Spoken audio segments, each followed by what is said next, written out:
Assalamualaikum warahmatullahi wabarakatuh. Kami dari kelompok 11 yang beranggotakan Pratama Lukman dan Rama Okta akan mempresentasikan tentang kajian teori akad utang piutang. Yang pertama yaitu membahas tentang pengertian rahan. Secara etimologis, al-rahan berarti tetap dan lama, sedangkan al-habs berarti menahan terhadap sesuatu barang dengan hak sehingga dapat dijadikan sebagai pembayaran dari barang tersebut. Makna gadai atau rahan dalam bahasa hukum perundang-undangan disebut dengan barang jaminan, agunan, dan rungguan. Dan menurut istilah syara, yang dimaksud dengan rahan adalah menjadikan suatu barang yang mempunyai nilai harta dalam pandangan syara sebagai jaminan hutang yang memungkinkan untuk mengambil seluruh atau sebagian utang dari barang tersebut.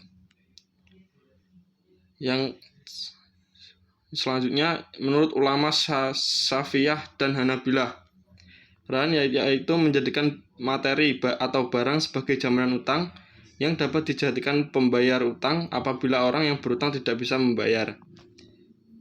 Yang kedua, Hanafiyah mendefinisikan rahan yaitu sesuatu atau barang sebagai jaminan terhadap hak piutang yang mungkin dijadikan sebagai pembayar hak piutang itu, baik seluruhnya maupun sebagian. Yang ketiga, menurut Malikiyah, rahan adalah sesuatu yang bernilai harta yang diambil dari pemiliknya sebagai jaminan untuk utang yang tetap atau menjadi tetap. Yang keempat, menurut Ahmad Azhar Basir, rahan adalah menjadikan sesuatu benda bernilai menurut pandangan syara sebagai tanggungan hutang. Dengan adanya benda yang menjadi tanggungan itu, seluruh atau sebagian hutang dapat diterima. Yang kedua yaitu dasar hukum rahan. Al-Quran Surat Al-Baqarah ayat 283. Jika kamu dalam perjalanan dan bermuamalah tidak secara tunai, sedang kamu tidak memperoleh seseorang penulis, maka hendaklah ada barang tanggungan yang dipegang oleh yang berpiutang.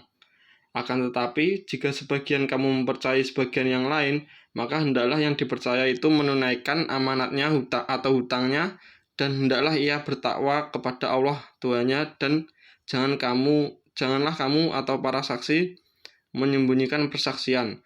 Dan barang siapa yang menyembunyikan, maka sesungguhnya ia adalah orang yang berdosa hatinya, dan Allah Maha mengetahui apa yang kamu kerjakan. Yang kedua hadis dari Aisyah, sesungguhnya Nabi Muhammad SAW membeli makanan secara tidak tunai dari seorang Yahudi dengan menggadaikan baju besinya. Hadis riwayat Bukhari. Yang ketiga, ijma. Menurut ijma, para ulama telah menyepakati bahwa al-qard boleh dilakukan. Kesepakatan ulama ini didasari tabiat manusia yang tidak bisa hidup tanpa pertolongan dan bantuan saudaranya atau orang lain. Tidak ada seseorang pun yang memiliki segala barang yang ia butuhkan. Islam adalah sebagai agama yang sangat memperhatikan segenap kebutuhan umatnya. Yang selanjutnya yaitu rukun dan syarat rahan. Yang pertama, rukun rahan memiliki 4 rukun: rahin, murtahin, marhun, dan marhun bih. Rahin adalah orang yang memberikan gadai, murtahin adalah orang yang menerima gadai, marhun atau rahan adalah harta yang digadaikan untuk menjamin utang, dan marhun bih adalah utang. Yang selanjutnya yaitu syarat rahan. Menurut jumhur ulama, rukun gadai ada 4 yaitu akid, sigot, marhun, dan marhun bih. Dan ada beberapa syarat yang terkait dengan gadai. Yang pertama, syarat akid. Syarat yang harus dipenuhi oleh akid dalam gadai yaitu rahin dan murtahin. Yang kedua, syarat sigot. Menurut Hanafiyah, sigot gadai tidak boleh digantungkan dengan syarat dan tidak disandarkan kepada masa yang akan datang. Yang ketiga, syarat marhun. Para ulama sepakat bahwa syarat-syarat marhun sama dengan syarat-syarat jual beli. Yang terakhir, syarat marhun bih. Marhun bih adalah Sesuatu hak yang karenanya barang digadaikan diberikan kepada jaminan kepada lain. Yang selanjutnya yaitu membahas tentang pengertian qard. Secara etimologi, qard berarti potongan harta yang dibayar kepada muktarid atau yang diajak qard. Dinamakan qard sebab merupakan potongan dari harta mukrid atau orang yang membayar. Secara terminologis, qard adalah memberikan harta kepada orang yang akan memanfaatkannya dan mengembalikan gantinya di kemudian hari.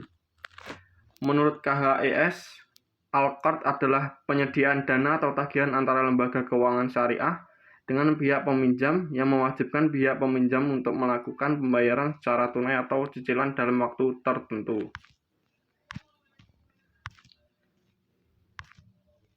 Yang selanjutnya, landasan atau dasar hukum qard.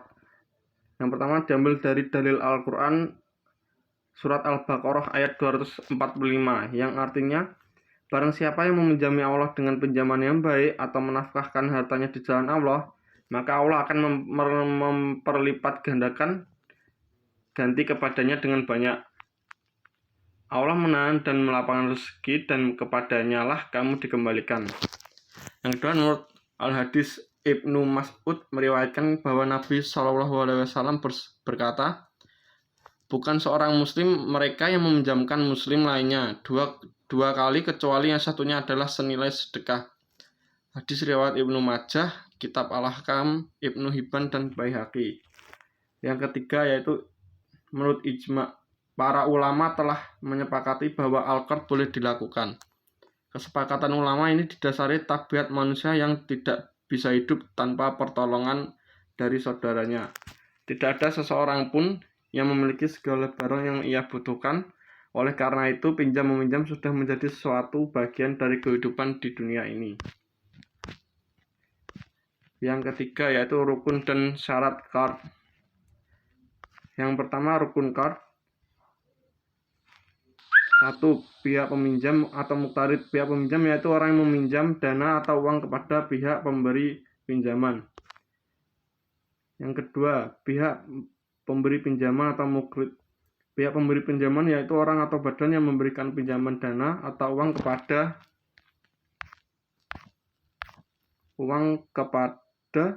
pihak peminjam. Yang ketiga, dana atau qard atau barang yang dipinjam muktarad.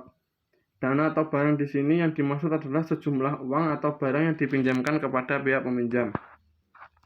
Yang keempat yaitu ijab qabul atau sigat. Karena utang piutang sesungguhnya merupakan sebuah transaksi atau akad, maka harus dilaksanakan melalui ijab dan qabul yang jelas, sebagaimana jual beli dengan menggunakan lafadz qard.